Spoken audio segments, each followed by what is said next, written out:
deep in the night, your heart fills with dread. Probably a murderer who wants you dead. It could be a ghost, a demon, or worse. Perhaps you're the victim of a witch's curse. It's hopeless, you're doomed. You'd call a priest if you could. You'd rather just listen to Sinisterhood.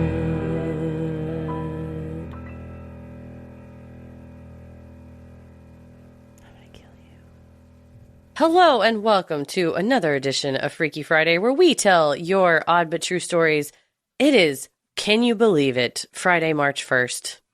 And we're recording this, though, on Leap the 29th. It's Leap Day. Happy Leap Day. Happy Leap Day. Heather, and to Yes. everyone. I tried to explain to Ella what Leap Day is, and then it just ended with me going, and time isn't real, and it's all made up. So You're like, essentially, she's like, do you mean the calendar was just made up? And you're like, yeah, kid, it was made up. It's all fake. It's all and changed a couple times. And then they were like, fuck, we got to add an extra day to a month to make this all work somehow. To shift the math around. And then I think it was a YouTube video I was watching last night, was like, it's not even exactly just right. Because it's like 364.247878 or something like that. I was like, man.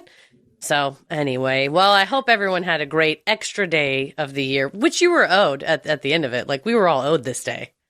If you were born on this day, yes. Happy whatever age you declare yourself.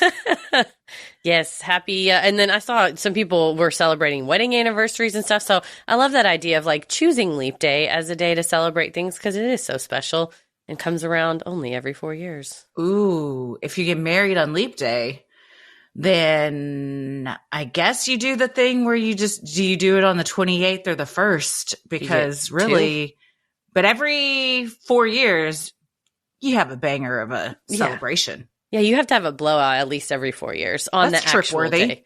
Yes, on the actual day. Well, I'm sorry if I sound rough. I'm trying to sound good. I have COVID and the flu at the same time, but we record separately, so it's okay.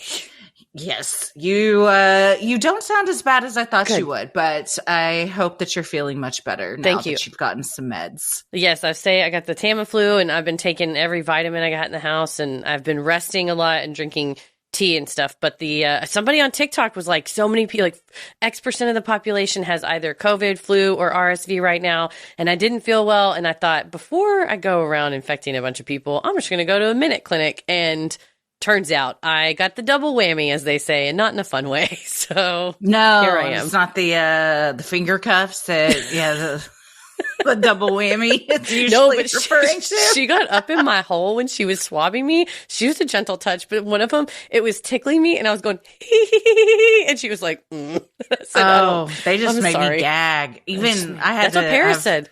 In the past, 2 weeks, I've done 2 at-home COVID tests, and both times I'm just like, oh, God.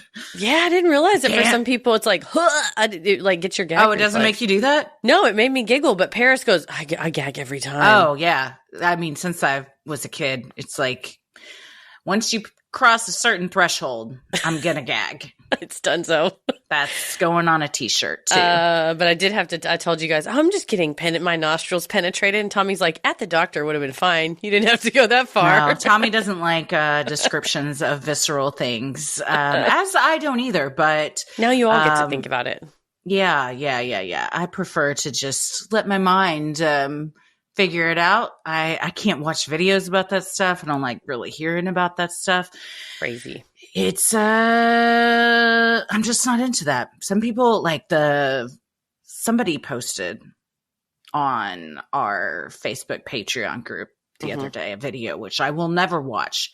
But if you are into really fucked up, creepy, gross stuff, then it's for you. I gotta go catch up. I'm behind, y'all, but that'll be what I do when we finish recording here, is get all caught up. But before that, we have got a lineup of 6 tales that you all did not disappoint when we asked for some catacomb stories. Mm-hmm. And then we also have some brushes with true crime that I think people will relate to for sure. So thanks for pulling these together. Absolutely. We got some good pictures sent in with these too. So thank you so much for that. Well, I'm Christy. I'm Heather. And let's get freaky. This first one is from B, and it is called, He Called His Ex-Girlfriend Crazy. Hi, Heather and Christy. I was inspired to tell this story after hearing your remarks on men who call their exes crazy. I think it was the Peggy Clinky episode. I'll also say that you've talked about my husband and me before within a Judge Christie episode, the one where we battle over rights to choose and listen to music in the car. Update on that? It's finally gotten better. Anyways, on to the story. Within the first few weeks of seeing my then boyfriend in September of 2020, our conversation turned to previous relationships. He looked at me, hesitating slightly, as he told me that the last woman he dated seriously before me was, quote, crazy. I gave him the side eye, but he quickly explained. For the sake of storytelling, when need be, I'll call my husband Kay. She had been at his apartment in March of 2020 when the lockdown was declared after dating for a few months. Instead of going home, she unilaterally decided to stay there with him. At first, Kay was okay with that, but then it became clear she expected him to do everything. At that point, he was working a full-time job on top of finishing his senior year of college. He had to get groceries, cook dinner, and keep his apartment tidy. She was home all day, doing nothing, but since it was Kay's apartment, she didn't have an obligation to take care of it. It was extremely draining on Kay. When he finally broke up with her, she still didn't want to leave. She asked him to drive her 6 hours to a friend's house instead of home. Understandably, he refused, and she found someone to pick her up. In the time before that person got to his apartment, she refused to get her belongings together, so he had to do it for her, leaving her no reason to need to come back. When the someone arrived to pick her up, turns out it was an ex-boyfriend of hers. Someone she told Kay was no one to worry about. Turns out she'd been texting him in a non-platonic way for a while. After that explanation, I agreed that sure, maybe his ex wasn't the greatest. I didn't like his calling her crazy, but I figured he didn't have a better way to explain it. The longer I dated Kay, though, the more I realized there was more to his ex than just that. We visited my best friend in Pittsburgh in January of 2023. While my friend and I gushed about true crime and watched Schitt's Creek, my now then fiance listened to us chatter. At one point, we were talking about abuse, about how some survivors of physical and emotional abuse weren't always aware that they were being victimized. That night, when we went to bed, Kay asked me if pinching could be abuse. I asked him to explain a little more, and he said that his ex would pinch him hard if he said or did something she didn't like. He also finally told me the reason he didn't like holding hands with me all that much. She would dig her nails into his hand if, again, she wasn't satisfied with what he said or did. There was so much more emotional abuse involved, too. What he could do with free time, who he could or couldn't hang out with, what time he had to be home, and when he could leave. I never want to call another woman crazy, but I can't rationalize how someone could have treated my husband so badly. He's funny and sweet, very passionate and silly. I'm sorry every day he experienced such poor treatment. I wanted to share this to remind everyone that men experience abuse too, and not all abuse leaves graphic and lasting physical marks. Thank you both for reading this. Give Petal my love. Best, B. Oh, well, poor Kay. That is, you don't even realize it until you're out of it and hear someone talking about it. And I think especially for men, it's something that doesn't get reported or talked about a lot because you don't want to seem weak because of the stigma around it. Or, you're like, well, she's just like digging her nails in me. It's not like she's hitting me and stuff. But no, all those things are still abusive. Yeah. I mean, any type of physical pain somebody inflicts on you because they don't like what you're doing is abuse. Yeah, harm is harm. And I think that's toxic masculinity going like, oh, well, she just pinched you, bro. Like, get over it. But that's serious. And you never know if someone's going to escalate more and more. And if he hadn't gotten out of there, what we have seen some cases that partners are capable of harming their husbands, whether through poison or whatever, because they hurt and hurt and hurt and hurt because they can get away with it. So I'm glad that you and your friend were speaking openly about it. I think that's why it's important for all of us to speak openly about it so other people can say, oh, well, I've never talked about that. And I didn't even know it was something I could label, because when you label it, then that's how you can go about conquering it in your own mind. I'm really glad too that he obviously felt comfortable enough with you to talk to you about that and ask you about it, because that can be a hard thing for people, hard topic to broach, but you're obviously a very safe place for him to come to. So Yes, a so sweet and glad loving you two are couple. together and that the ex is out of the picture, because she does sound like she is abusive. I hope she got the help she needed as well. Yeah, and stop doing stuff like that. And if your only issue is who's driving and who gets to pick the music, and you talk about it and it gets better, sounds like a good, much better relationship and situation to be in. Sinisterhood will be right back. We're fixing to go on tour. So much packing. We got to do so much packing. And you know what we don't like to do? Check our luggage. I'm not trying to check nothing. We have really gotten good about not having to check anything. We're not trying to wait. We want to get off the plane and go straight to the car and get to where we're going. And with this base bag that I've got, it's so big, yet TSA standards still fits in the overhead compartment, that I can pack like 3 to 4 days worth of clothes in there and toiletries. And it has the whole zip around bottom thing that's separate, so I can keep my shoes separate, my dirty old shoes. I don't have to check anything. I'm set. No, when you look in that bag, you're like, how could it possibly fit any more? And it does. Because we've all been there trying to fit everything you think you might need for a trip in one suitcase, and it's bursting at the seams. But with Base, like we said, there is room for everything. If you want to take 15 pairs of underwear for a weekend trip like I do, no problem. And if you don't want to decide between what dirty shoes you want to take, who cares? Bring them all with Base. Base has thought of everything you could ever want in a piece of luggage. They've got their bags. They've got hard shell luggage. There's 360-degree gliding wheels, a cushioned handle, built-in weight indicator, washable bags for your dirty clothes. I love that. I don't want to have to put all the clothes I've worn back in my suitcase with my other ones. Compression flaps and straps with pockets galore, plus a lined interior that is durable and easy to spot clean.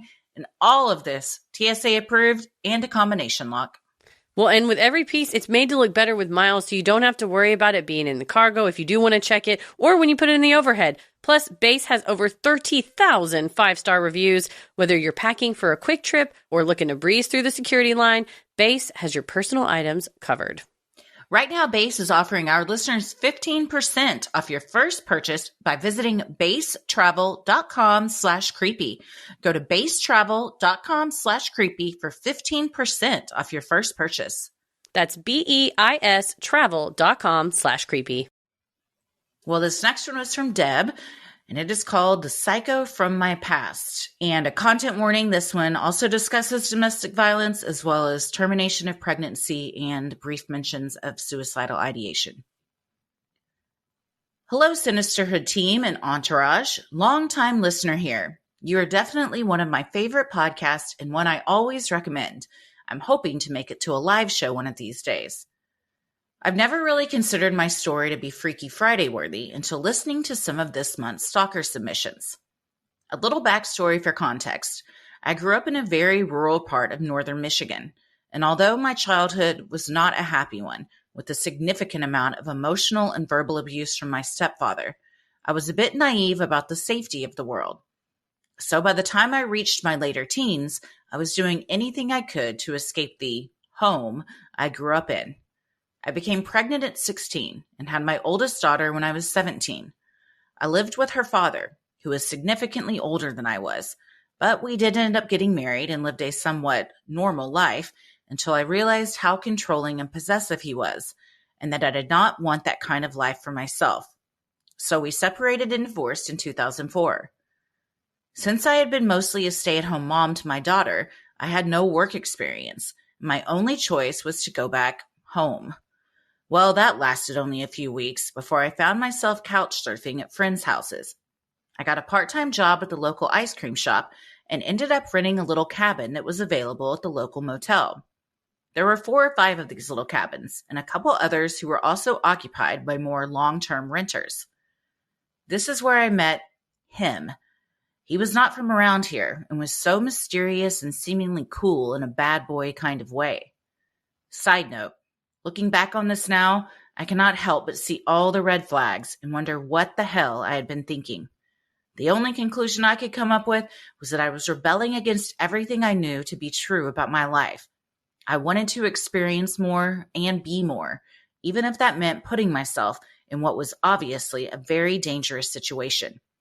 I've done a lot of work around not needing to have an explanation and forgiving myself for the choices I made during this hellish year and a half of my life. Back to the story. Him and I started hanging out, staying up late and listening to music in his car. He had a banging system, playing catch in the backyard, smoking the devil's lettuce, and so on. We became closer, as people do, and that's when he told me that he was not all that he seemed, that his family was part of an organized crime network, and that he wanted me to work for him, but to also be his girl. He told me that I would always be safe so long as I was with him, and that we could have this elaborate life of who knows what together. This sounds so crazy as I'm typing, and I can't help but be embarrassed. Anywho, I took the bait and became unwaveringly loyal to him. Funny thing is that throughout this year and a half, he never had any money, and whenever I would ask him about it, he would say that he was cut off for one reason or another, and I always believed him and stayed. We were unhoused for much of the time, sleeping in his car aside from the few times my family or friends let us stay with them. During this time, we would find jobs at the random pizza place or restaurant, and he always convinced me that it would be easier if we worked at the same places for transportation's sake. And surprise, he was also very abusive and manipulative. He lied to me about his age and real name. He told me I would never be able to leave him, and if I tried, he would find me and kill me or my family, my daughter and her father and stepmother, or friends. He might set the house on fire with everyone inside, or just sit and snipe people one by one, and that it might not be today or tomorrow, but he would be back to have his vengeance. He would follow me places and accuse me of things that were not true. He would threaten me with guns, and he would choke me.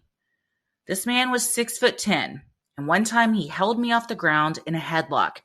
And y'all, let me tell you, I will never forget the level of completely unhinged psycho joy that was in this man's eyes when he went into one of his rages. They would turn completely black. However, he never hit me, and for whatever reason, that was enough for me to excuse the other things. I felt so alone as he had alienated me from my friends and family, stealing things from the ones that were nice enough to let us stay with them during this time. Once I had figured out what a dangerous situation I was in, I was too scared to leave. I'd even contemplated suicide. Then one day, we were renting a room by the week at a local motel, and something set him off. He finally swung on me. He connected a couple times, but there was a mirror so I could see them coming and managed to evade a few and ducked into the bathroom and locked the door. I'm not sure how long I was in there, but the entire time he was there, whispering threats through the door. You better come out or I'm going to kill you. You have nowhere to go. I've already scoped this place out and there's no one staying near us. I could kill you and no one would even hear. They won't find you for days. This was before cell phones went everywhere with us, so I had no choice but to come out. I finally resigned. He pinned me to the bed by my throat, made some more threats, but finally let me go. We were both working at the same place at the time, and both of us had the next day off work, but I was the only one scheduled to work the day after. This was the longest day of my life, having to sit in that room with him and pretend that everything was fine. But it was not. I knew then that if I did not get out of this situation, he would kill me. He dropped me off at work the following day, and I went straight to my supervisor and told him what had happened. And I'm not entirely sure why, but I decided to still work my shift. Afterward, called my cousin to come pick me up. When I got to my cousin's, we called the police. I filed a report. They took photos of my bruises, and they went and picked him up. He ended up with time served, ordered to take some anger management classes, and I think probation. I have not seen this fucker since the day he dropped me off at work, although I have had a few scares that in my mind could have been him. The most heartbreaking part of this story. About 3 weeks after all this happened, I found out I was pregnant. After some prompting from my cousin and aunt to consider it, I decided to have an abortion. I was completely numb throughout the whole process, as I never would have thought I'd be in a situation to even have to consider aborting a child. However, I do not regret my decision to do so. I still carry some trauma from this experience because how could I not? But I have a great life now as a single mom and homeowner. I love myself, my children, and my home, and know that without my past experiences, I would not be where I am now. So for anyone out there listening that is in a similar situation or just getting out of one, know that it is possible to get out, to heal, to forgive, to love, and to be happy. Thank you, ladies, so much for providing an outlet for people to share their stories and for reading mine, whether or not you share on the pod. Sending love always, Deb. Well, thank you, Deb, for sharing that story. You just don't realize, when you could be working alongside Deb and not know that she has gone through something like incredibly harrowing like this, that's life-changing, that we imagine, being run into a bathroom with no escape, no phone to call for help, being incredibly threatened for your life. I mean, having a partner that chokes you, the statistics are all over the place, as far as it can escalate to a homicide. And so what a strong person you are for getting out, and then also being able to share your story and hopefully be a beacon for other people in case they are in a similar situation. Absolutely. And as far as your side note of looking back now and not realizing all the red flags, when you're in it, it's hard. It's easier in hindsight. I mean, hindsight's 2020, and it's easier for others that aren't in the situation to also say, like, this isn't right, which is why we say, listen to your family and friends. If most likely they have your best interest at heart, and if they're telling you this isn't right, then get out. It sounds like, unfortunately, you didn't have that support system, at least with your immediate family, but I'm glad your cousin was there.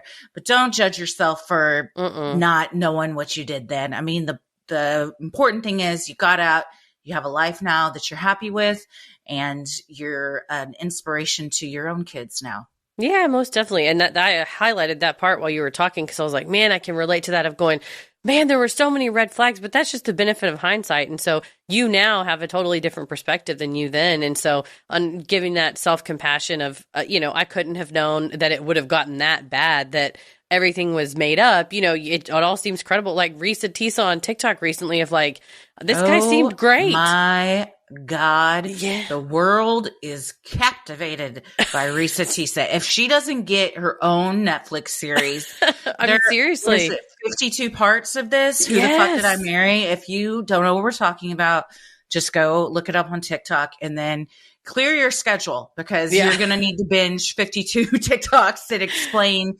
what a gaslighting marriage she was in. So when you're in it, you just, we have our blinders on. We don't want to think anything like that would happen.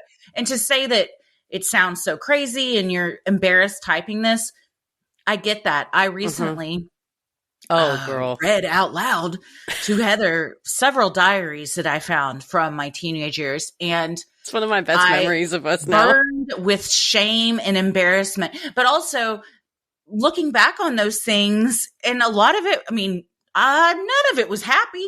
I'll tell you that. It was all pretty fucked up. But, at the time, that's what you're going through. So we're older now. We're wiser. We've been through more. So yes, looking back on that, there's some word for it when you look back on things and you still feel the embarrassment of how it felt then, but I can't think of it. I'm also foggy headed right now. Everybody's sick. 40% of the world is sick. That's what that TikTok said. And then the doctor's like, most stuff on TikTok's garbage, but that's actually pretty close.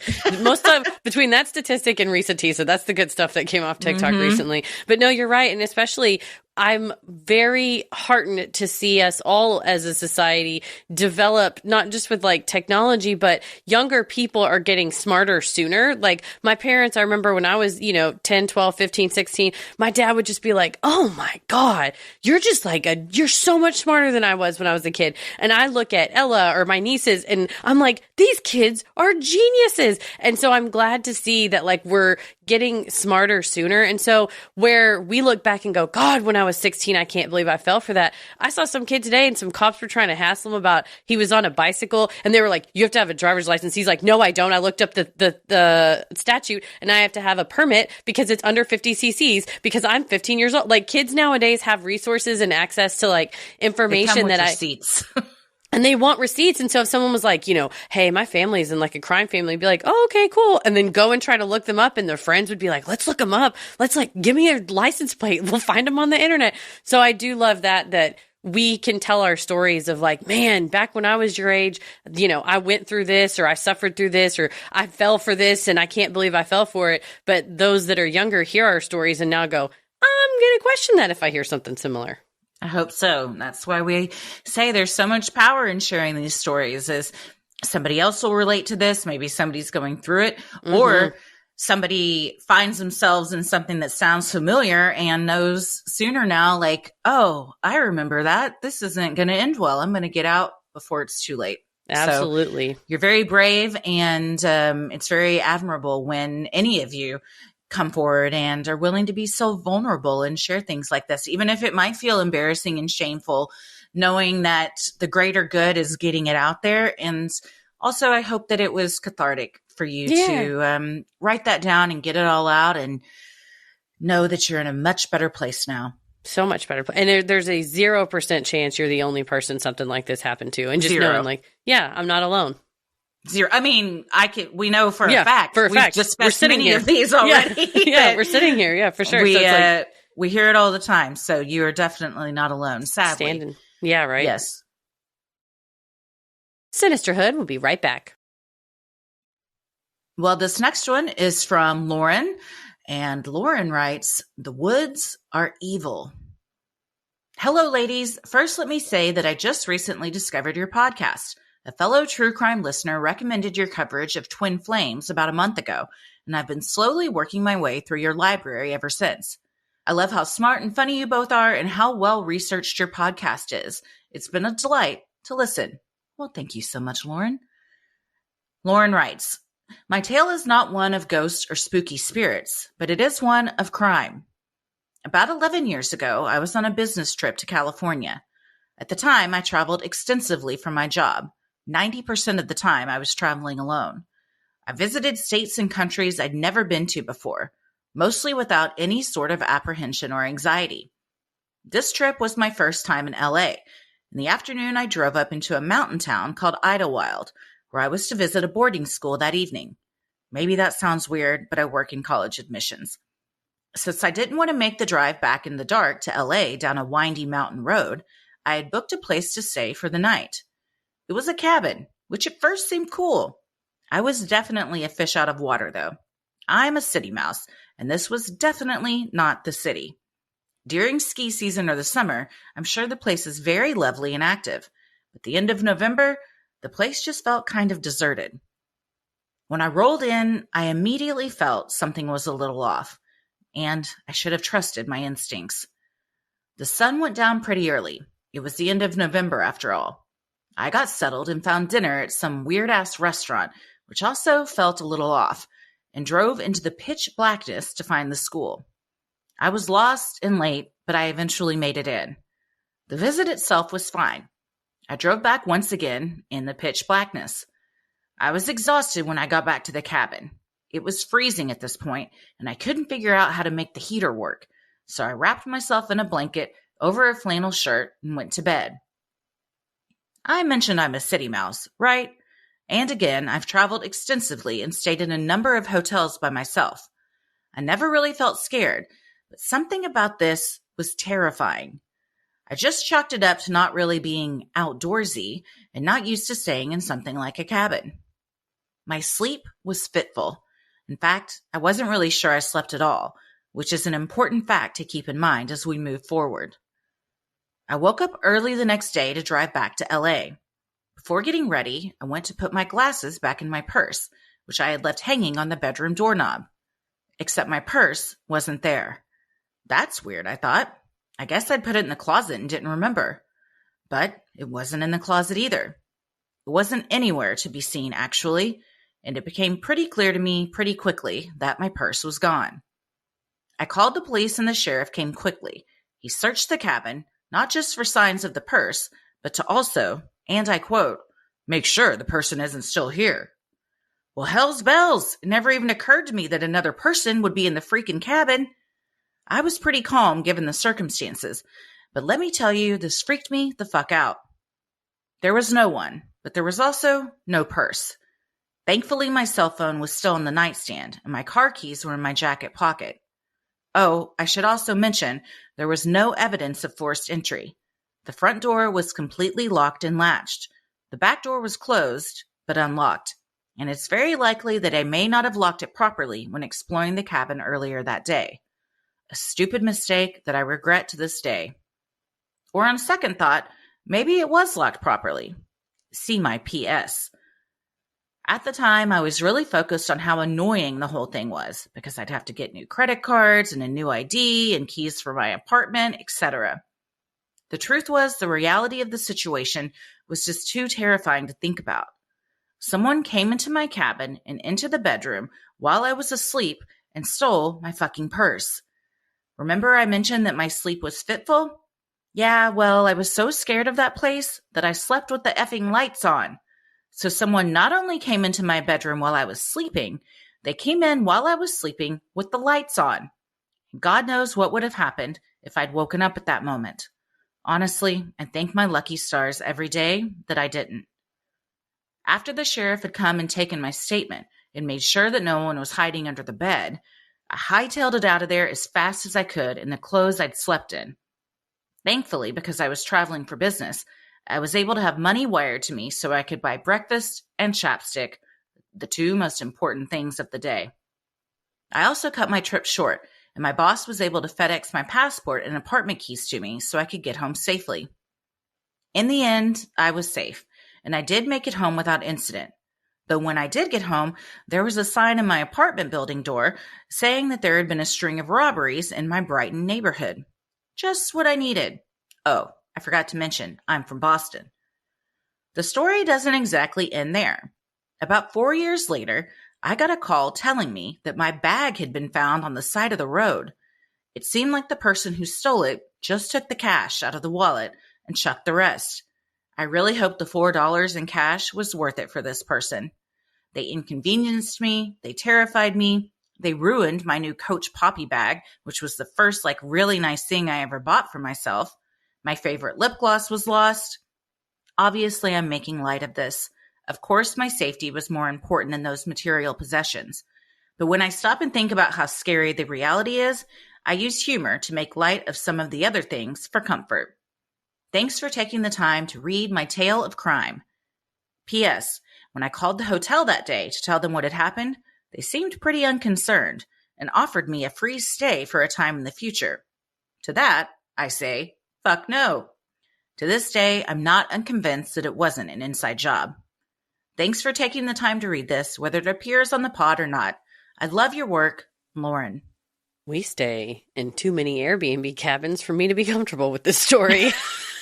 Just the thought of being asleep, kind of tossing and turning, and that there was another person there. And like she said, God knows what would happen if you would have woken up or if they weren't there for the purse.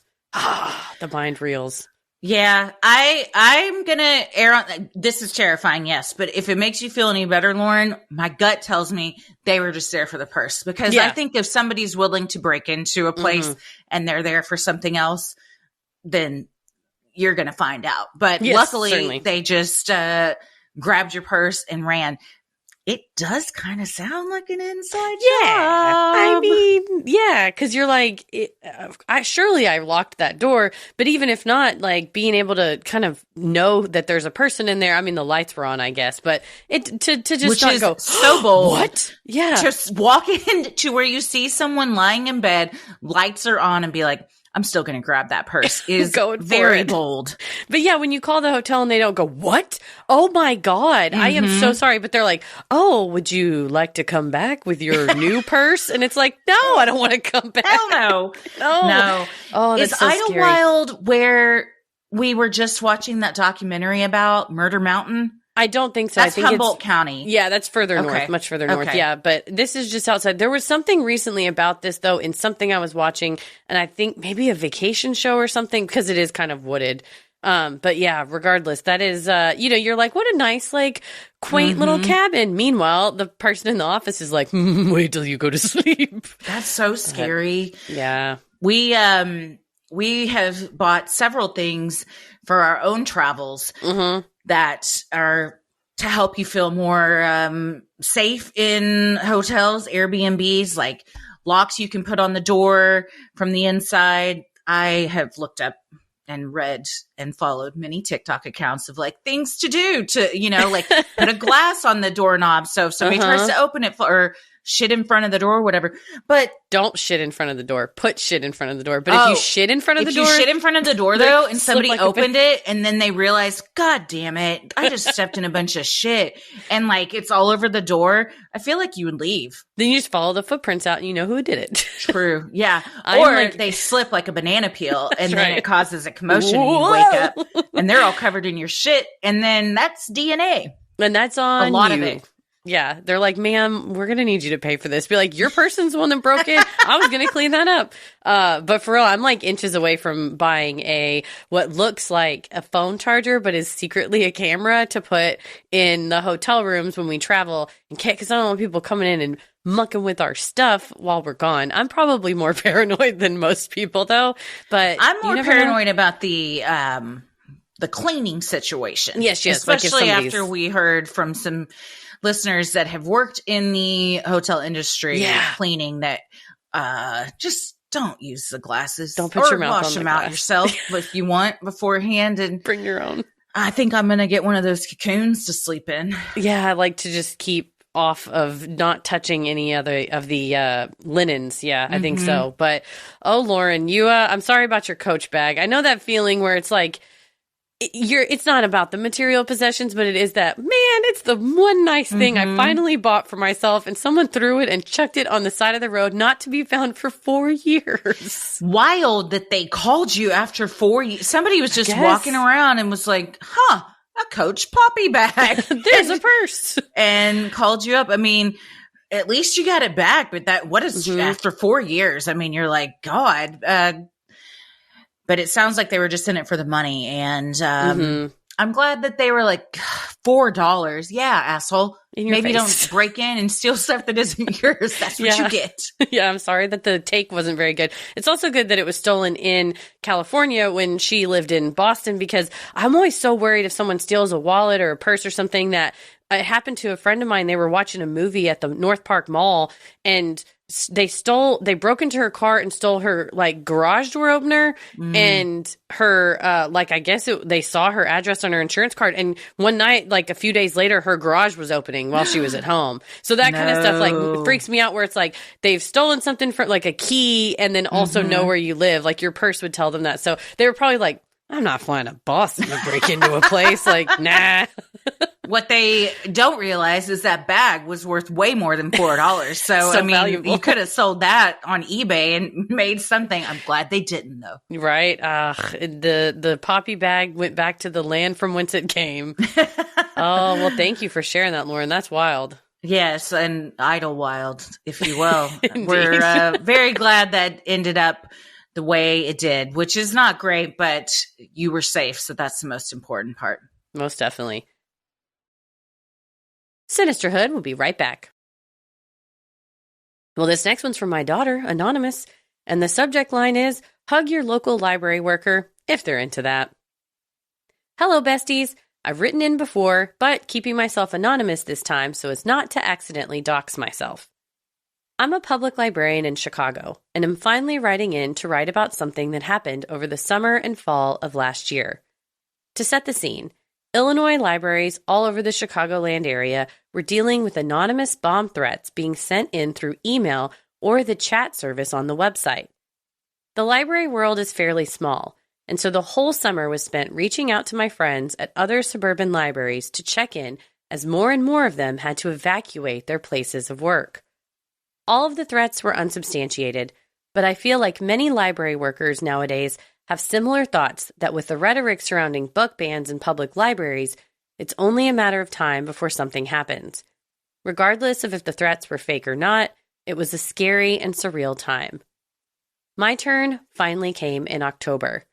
I work at one of many Chicago libraries, and one day we all got an email that a threat was made to certain branches and to hold tight for further instructions.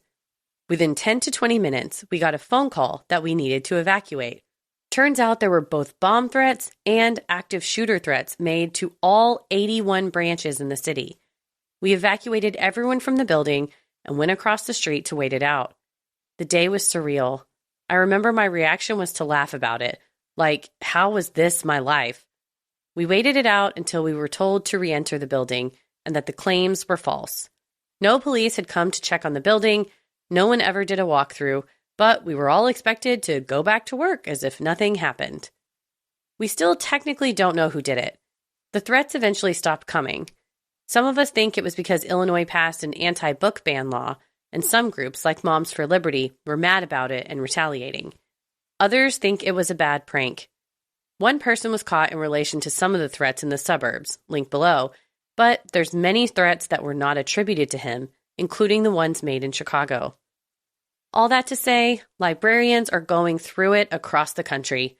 If you want to support your local library, get a card. If you don't like reading books, there's so much more you can do, like free online classes, audiobooks, magazines, and so much more. If you want to get even more involved, look into meetings of your local library board and see what's happening. And, as with everything, your vote matters. Things like the library trustee board of your town don't often get voter turnout, but are incredibly important. Thanks for reading. I know it's a bit anticlimactic without anyone being caught, but I hope it sheds some light on what library workers are going through. Stay safe out there and get a library card. Anonymous. Well, we Hell love yeah. a library. Hell yeah, we do. Ella and Simon are at the library multiple times a week. We've got a whole little basket now that is just solely dedicated to library books because I'm always like, where are the library books? Yeah, right. Back. Now we have a certain spot, but they love it, as do we all. Yeah. They're so important. And we told Ella, this is one of the very few places that anybody can go and get a book for free or use the internet and stuff. And so it's this hugely important public service. Most definitely. And I didn't know that until recently. I think someone maybe put it on Threads or TikTok was like, getting a library card helps because it makes the city allocate more funds to the library so that you ensure that it's there when you do need it. But yeah, from like Dallas Public Library, I go down there whenever we have, I just got 2 books about the topic after Jill Dando, actually. They had some books for me down there. So I'll search there first because I'm like, why am I going to go on, spend money and buy it whenever I could go support the library? Absolutely. And much like with the Atlantis, maybe get some like manifestos written in the back of those library books. You don't know. I think with that subject too, there's a possibility that there's some manifestos written. There may be. But yeah, no, I love our library. And I just, that's so eerie, the bomb threat situation, because especially if there hasn't been a check on things, they're like, oh, this is probably somebody, just go back in. I mean, I get it, but also it's like, oh, okay, are you sure? We're pretty sure.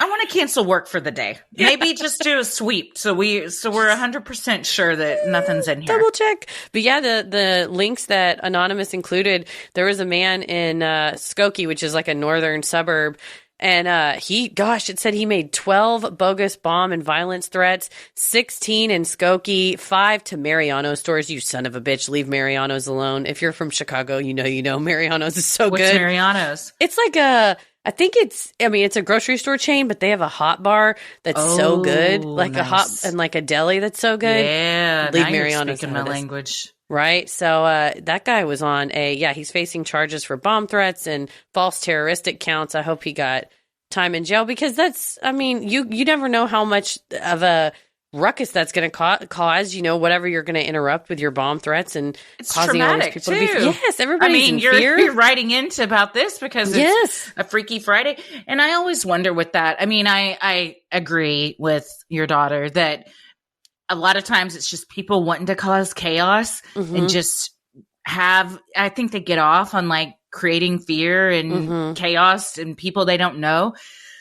It also sometimes can be attributed to like very extremist groups, if you're pissed off about something. So I guess we don't know, but I'm very glad it has stopped, and I hope that it does not continue. And your vote does matter. Go out with those types. A lot of people don't vote in elections like this with your library board and stuff, but those are the ones that arguably are going to impact you more. The stuff that's right around in your own neighborhood. Right. And check out stuff your library is doing. I was looking up, I think it was when we were doing the JFK episode or something, and I saw a filmed thing from a suburban library around here that they had done this like whole JFK series, and I was like, well, damn it, I would have gone to that, but then they put it online and made it free for everybody. So I love that knowledge is free, and I hate that some groups have caused the library to be a place of contention or ire or whatever. I love Michael, the book guy, the librarian on TikTok and Twitter, who's like, you're all welcome here. And he tells stories about the library being a place for everybody. He's going to be a PBS, I think, doing content for PBS now. Good for him. Yeah, but like that idea of, like you said to the kids, it's a place for everybody. Like everybody is welcome at the library. So don't be calling in bomb threats. The one downtown that we like that has an entire floor that's a children's floor that's awesome. But they went, because they have, all the flyers like down at the elevator place. They were doing like learn how to read tarot and stuff like that. And I'm like, hell yeah, I'll come to my library, learn how to read tarot. I love that. Like you can contact them and say, hey, I have this class that if anybody's interested, I mean, I know Fearless, the board you're on that our friend Jill is the CEO of, she has done stuff there as well. It's just a great resource. I didn't realize that when we did the Fearless Summit. Fearless is a mentoring organization for women and gender minorities in Dallas to get back on their feet. But they do this like 2 days or this 1 day summit. And it was like, there's just like conference room spaces and like there's a little stage. I was like, man, this thing's got like floors to it. So PSA for the Dallas Public Library. There's also Shakespeare folios there and all kinds of crazy stuff you can go see in there. So anyway, enough about the library. It's never enough about the library. But yeah, go get your library card. And thank you, Anonymous. Stay safe out there. And let's all just work together to make libraries a safe place. Right? That's like a ridiculous thing to have to say. Well, this next one is from Michaela, and the subject line is Paris Catacombs. Hey, ladies. I'm currently listening to your episode on the Paris Catacombs, and you said to write in with any experiences. My husband and I fashion ourselves as somewhat morbid tourists. For my birthday 2 years ago, we visited Paris, including the Catacombs, the Louvre, and Versailles. If you want a brutally honest opinion, Paris is kind of overrated, and the only reason I would go back would be to spend days in the Louvre or to walk through the catacombs again. While we were in the catacombs, we didn't have any spooky feelings. Rather, it felt peaceful. As if the souls found their rest there and were content with being a venerated part of the city that they lived and died in. As I said, my husband and I are morbid tourists, and thus have been to many heavy places. 2 weekends ago, we visited the Dachau concentration camp and had the sobering experience of walking through the crematorium rooms, seeing recreations of living spaces prisoners were forced to endure, and standing in the shower rooms where the majority of punishments were inflicted. I've also been to Pearl Harbor, which was perhaps the most solemn place I've ever been. Even the air felt heavy with loss and suffering. These pieces of our history are hard to stomach learning about, and even harder when you're walking on the same ground as the people to whom these horrors were inflicted. But it is so important to remember and keep remembering so that future generations will be better and do better. Anyhow, if you ladies do end up touring Paris one day, be sure to pack your walking shoes and Xanax for the anxiety-inducing crush of crowds. And to any other Americans who may end up visiting the catacombs or any other morbid destinations or remembrance sites, please try to be respectful and remember that you're walking through areas dedicated to the dead, and they deserve your utmost respect.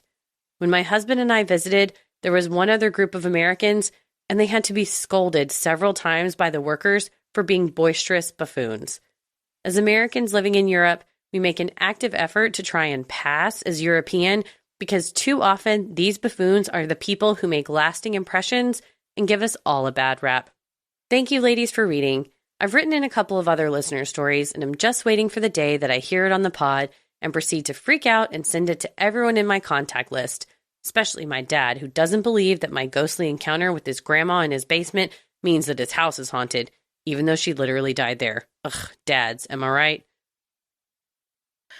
Well, I really appreciate you reminding everyone that if you visit these places, it's important to pay honor and respect and not gawk. We never want to Yeah. be, exploitive of places like this, because the level of suffering that people endured is unfathomable and should be respected. And I think it's very important to remind ourselves of things like this. So, like you said, future generations will be better and do better. Yeah, and it's always sad when you see like pictures on the internet or videos of people taking selfies or doing TikTok dances at places, and you're like, "What are you God, doing, man?" if I ever see someone doing a TikTok dance at a concentration camp, I will delete the entire app and move to another country, because they will certainly be an American that does that. Yeah, there's people that have taken selfies or taking kind of like, Instagram influencer kind of pictures like that, and it's like it's more of a place where you leave your phone behind and you kind of like, or you take photos when the tour guides tell you it's appropriate, and it's sort of a quiet kind of a reverence place. But the catacombs, I wouldn't say I'm surprised that they are a little bit more touristy than those two other remembrance sites, but still, yet it is technically, it's a burial ground. It is a final resting place. The places where people kind of go and party are kind of down and around, although there are still bone rooms kind of near them. But Oh, yes. yeah, there's all over the place. So I'm sorry that you have Americans giving you a bad rap out there, but sadly not surprised, I would say. But Michaela did send in some pictures that she took at these places, and they are sombering and very respectful, but it's also a, very interesting glimpse into places that I've never seen and may never visit. But the catacombs, I've seen so many pictures at this point, and I still am like, the walls are just lined floor to ceiling with skulls and bones. And to think about how old they are and that they're still there. Yeah. And, I guess that's something to be said about the preservation of being underground, that they aren't, crumbling or whatever, because it's like temperature, climate controlled, and nobody's touching them or running into them or anything like that. But it's hopefully. Yeah. Oh, right? We did learn, because I said, what if somebody takes one? I've heard from several people that they check you on the way out. They check your bags, and you get searched for bones. Yeah, to make sure that you don't take anything. You only get to leave with the bones you came in with. Ladies, empty your pockets. Gentlemen, empty your bags. Yes. Yeah, it's a weird and fascinating place, and one that I definitely want to visit, but will definitely be respectful of.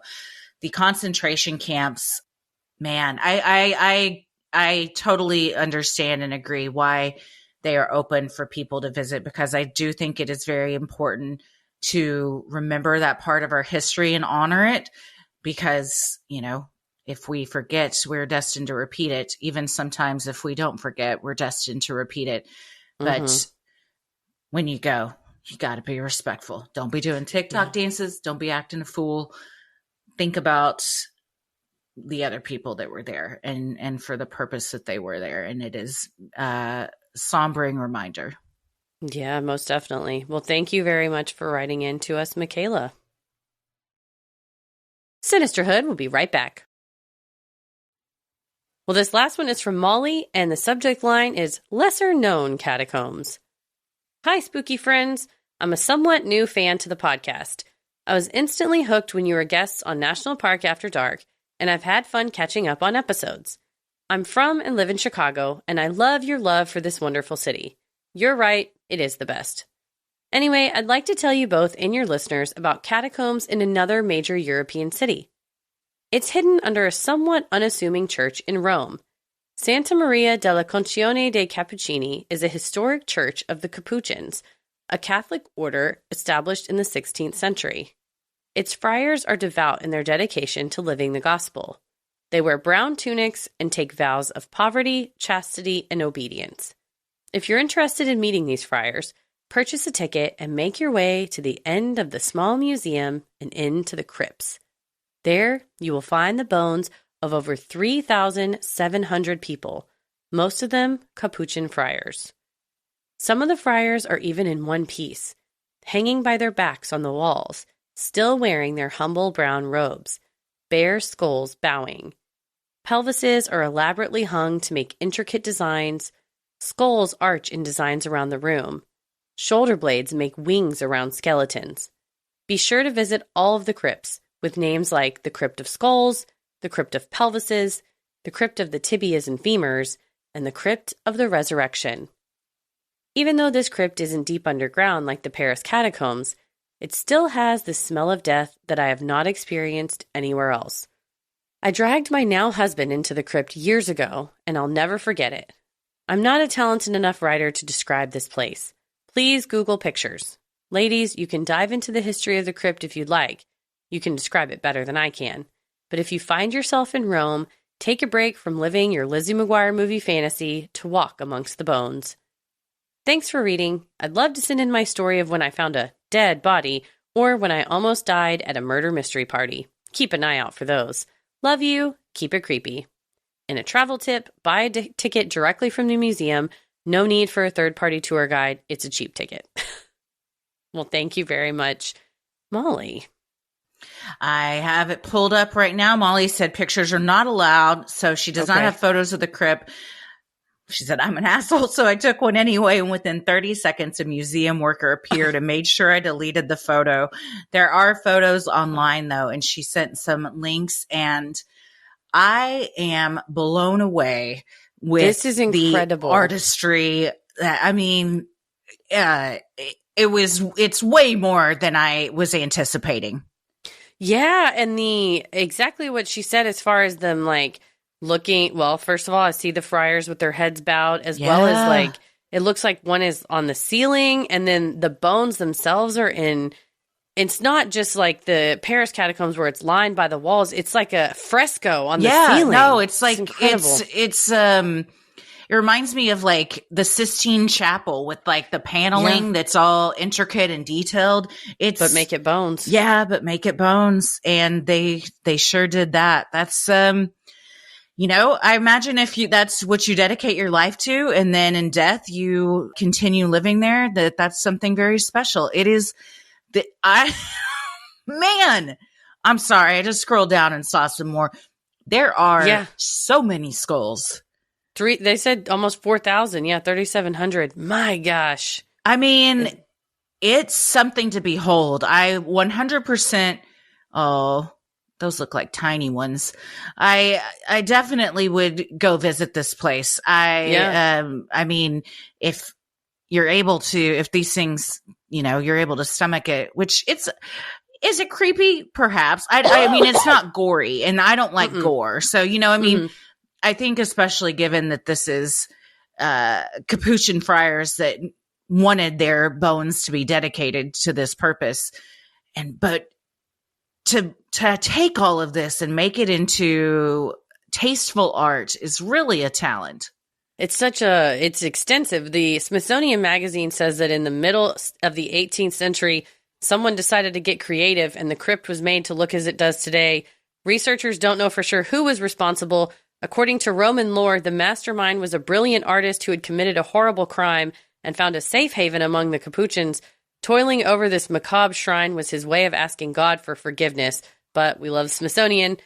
However tantalizing, this story appears improbable. A more believable hypothesis has been put forward that Rinaldo Cordovani, a Capuchin friar and historian, he said, it is likely that the present arrangement is the work of one of the Capuchin artists who were habitually present in the friary, helped by various craftsmen, also friars. But what if he was just on the run before that and became a friar? We don't know.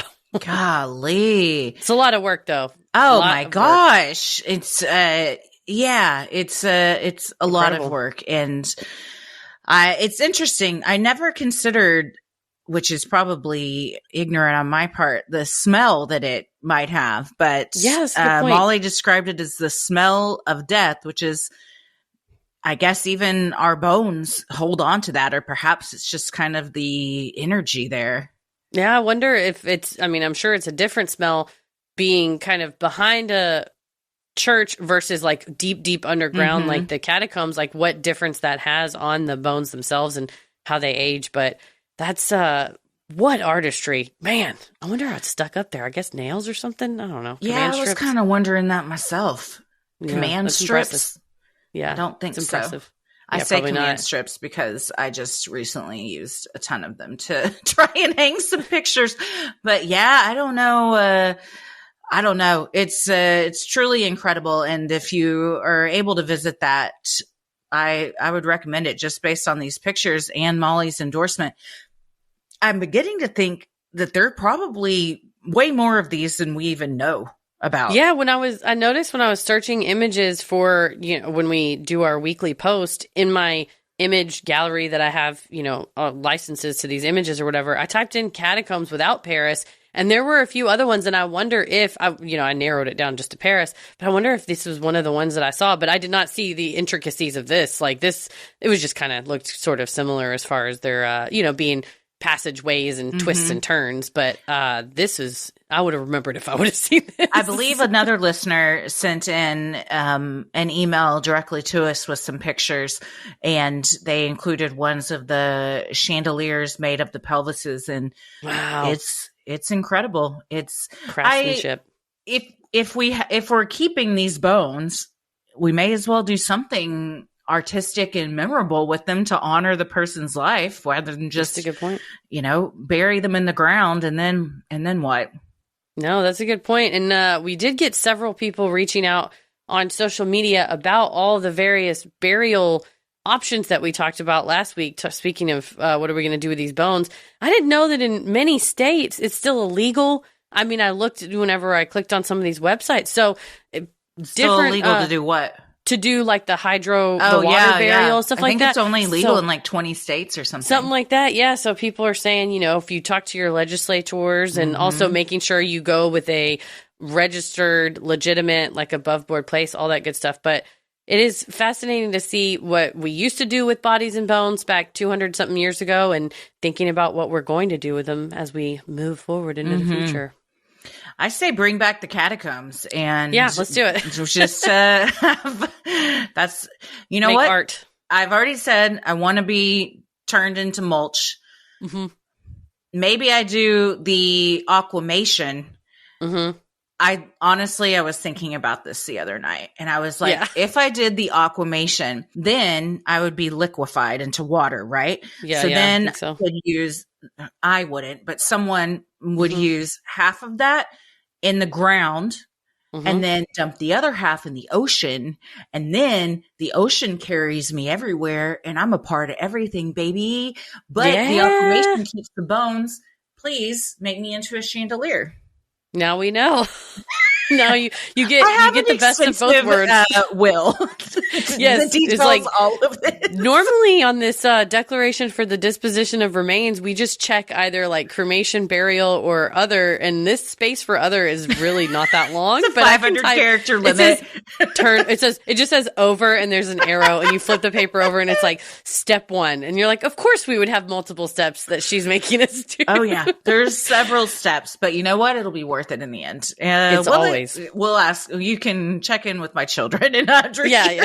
100. That's the question. Giving them a lot of credit, isn't it? Well, maybe by then we'll all just be uploaded and live eternally in the tubes. They're gonna put the chip in our head and put our consciousness into whatever that is. Whatever. We're gonna be those robots that talk to each other. The one that you sent me, that video of that robot in real time changed its mind and became self-aware of what the person was asking it. Yeah. That's freaky. out there. That AI, that technology's out there. That's the one that's in Las Vegas, right? That you at sent the Sphere. and then it talks to you, and the people are like, "Are you productive?" And she's like, "No, but actually, maybe I am productive." They're having in Barcelona this week a technology conference where they have stuff like that. They have like an AI assistant where it's kind of like when Phil Dunphy was in the iPad and then it was attached to like a Segway going around. Yes, like that, but it would be like a fake AI virtual assistant. There's too much shit. And people were saying they were asking Copilot, which is one of the chat GPT interfaces with like Microsoft, Google, like you can ask it questions.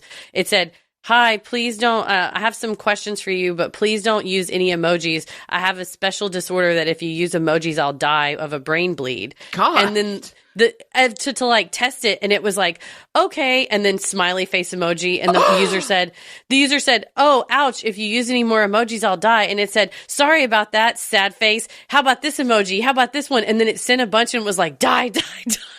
So then different people were testing different inputs, and I was like, well, we don't want that to happen. This is how they get you.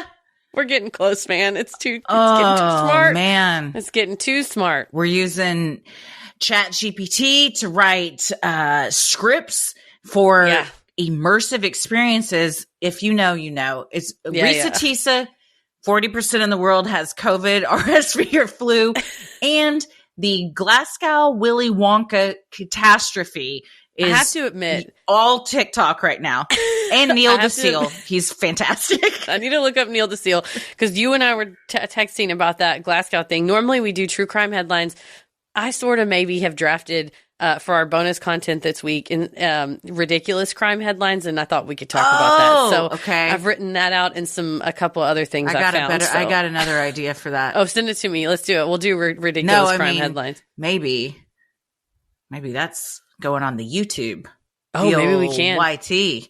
Hey, looking to put up some exclusive content. Ridiculous crimes. That's a fun one. Yes. Well, because I wrote a whole true crime headlines with real crimes like we normally do. And I was like, well, but I can't. I want to shoehorn Willy Wonka in. But maybe we can do that on YouTube. Because not it's a only fraud. Was it a fraud, but their children were fucking terrified when the unknown crawls out from behind the mirror and kids are just fucking screaming. I was dying laughing.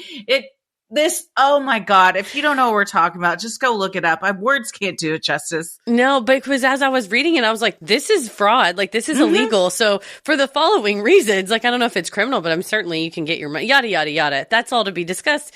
Because I think you see these ridiculous stories and go, somebody should get in trouble for that. And I think we're the people to do it, Your Honor.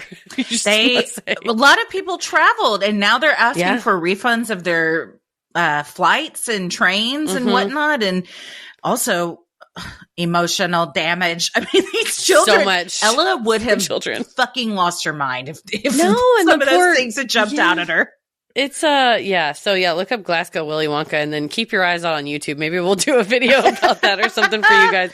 And then that way we can also talk about the real crimes that I actually have for our true crime headlines. So our ideas runneth over, and we thank you all for being there to listen and accept them. Yes. And thank you all so much for sending in your Freaky Friday stories.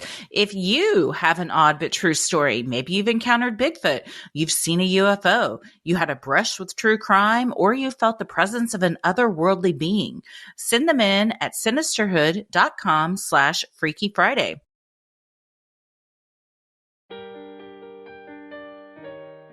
If you like our free episodes, you'll love our Patreon bonus content. You can join for free to see what we're up to next, or dive into over 800 hours of bonus content.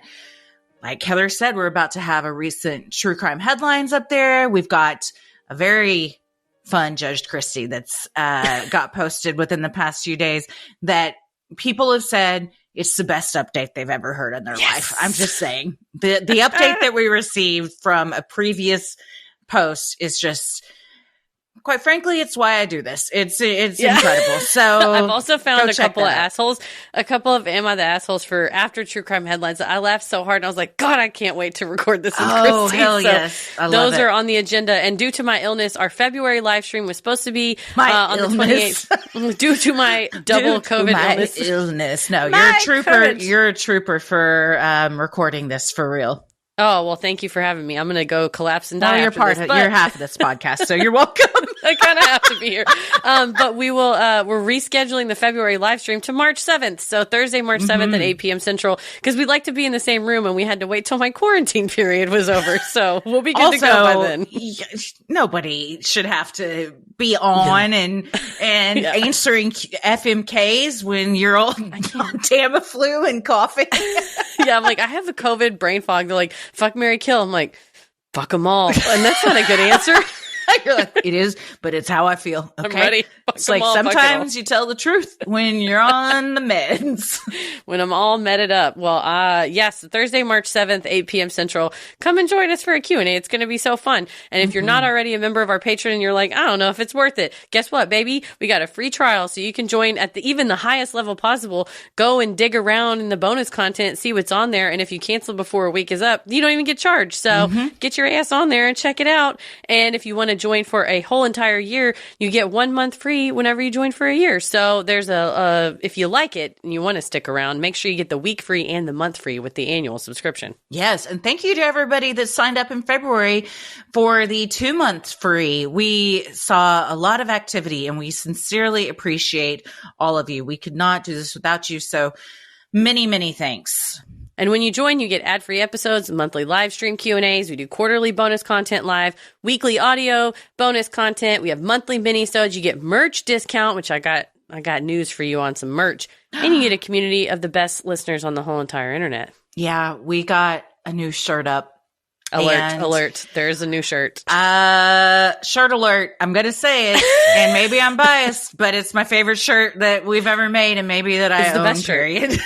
It's the most amazing shirt ever. If you listen to our Flatwoods Monster episode, you know that we have a junior researcher on this team, which is Christy and Tommy's daughter, Ella, who not only provided us with absolutely amazing research, opinions, but also artwork that we have now coupled with her lesson for Flatwoods Monster, which was believe and be kind. Yeah. Listen that we can all take to heart. It's applicable to everything.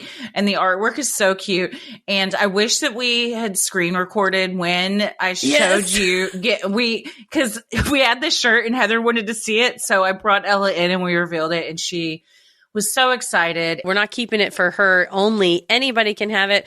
Go to sinisterhood.com and click shop on the top banner to check out the Flatwoods Monster shirt. Comes in adult sizes, kids, toddlers, babies. You get a little onesie for a baby on the way so that they immediately know what the Flatwoods Monster is. That's the key right when they come out of the womb. You can also get other t-shirts, mugs, totes, stickers, clothes for the kiddos. And there's we got our tour merch discount going on right now. So those are on deep clearance. So be sure to check that out before they're gone at sinisterhood.com. Click shop on the top banner. And if you're a Patreon member, use your merch discount. While you're on our website, you can also review the show. We'd love a review. We always appreciate that. Oh, so much. Follow us on socials and check out the episode description. You'll also find fun things like topic-based playlists and links to live show tickets. We'll have more information on that hopefully this week, finalizing our cities and dates. So you also get first dibs on those and first heads up if you're a patron. So just another little perk there too. Yeah, keep your eyes peeled. You can follow us on Instagram and Threads at Sinisterhood Pod and like us on Facebook at Sinisterhood. Check out our YouTube channel for our upcoming series on Are They Allowed to Do That? Where we talk about weird ass crimes, apparently. But for real, you can check out video episodes of the show, special clips, and more. And you can also watch clips of the show on TikTok. If you want a video that we make just for you, go to cameo.com, search Sinisterhood, and we can deliver a customized video shout out. It can be just me and Christy. You can request. So we had a Corn Skull request recently. We've had McGruff requests, Popple, whatever weird ephemera. Been in several. Oh, Kettle is a superstar. Kate inserts herself in them. So to those of you that recently got them, apologies. Kate had the zoomies in the backyard, and finally we were like, she's just in these now. She has to be a part of it because we're like, well, Kate's here too. So yeah, you might also get a surprise appearance from Kate the Pitbull. But yeah, go to cameo.com and search up Sinisterhood and let us deliver a loving, wonderful message from you. Christy, where are you at on the internet? I am on Instagram and Threads. I am on Instagram and Threads at Christy M. Wallace and TikTok at Christy or GTFO. Heather? I'm on the computer at Heather versus the world. As always, the devil rules the airwaves. Keep it creepy.